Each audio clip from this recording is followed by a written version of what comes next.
Hi everyone, and welcome back to the channel. My name is Mary Lee.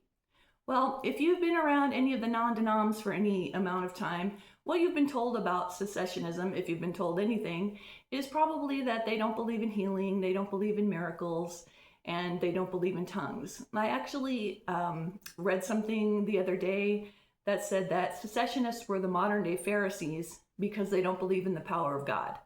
Well, it was actually the Sadducees who didn't believe in the supernatural, so I guess you have to know what you're talking about in order to do a good insult. But I don't know if these pastors are themselves ignorant about it or if they are intentionally misleading their congregations because it doesn't fit their narratives, or if they just don't care, and it's probably a combination of all three. The truth is that cessationists don't believe in the gifts of miracles and healing today. They don't believe that those continued on after the apostles died.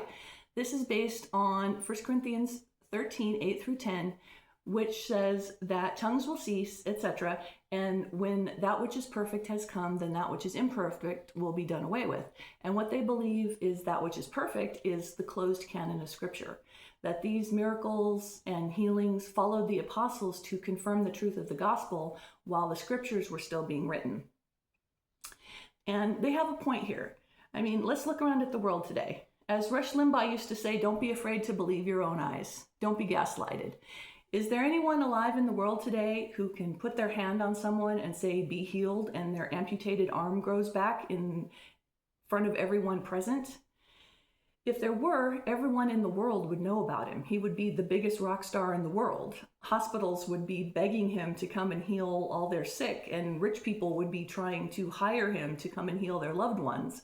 People would flock around him like they flocked around Jesus and later on the apostles. But it's basically axiomatic today that people who have these healing ministries are charlatans.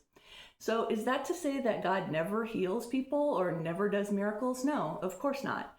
But just to be clear, praying for someone to be healed and them being healed is not the same as the gift of healing.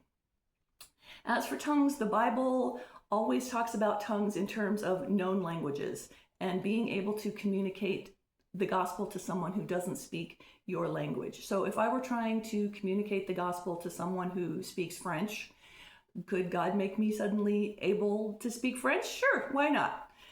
Here's my personal opinion on it. It's not that the gifts couldn't exist, it's that there's no one in the church today that's humble enough to be able to wield the gifts of healing or miracles.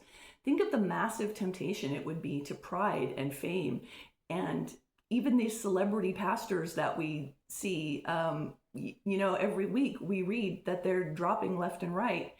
And, how much more would that be if a person really had a miraculous gift like that? And yeah, I just don't think that person exists in the modern church today. So, well, as always, guys, I thank you for listening to me all the way through the end, and I would love to hear your thoughts on the topic, so please drop a comment below. And if you are liking this content, please like and subscribe, and I will see you next time. Thank you. Bye-bye.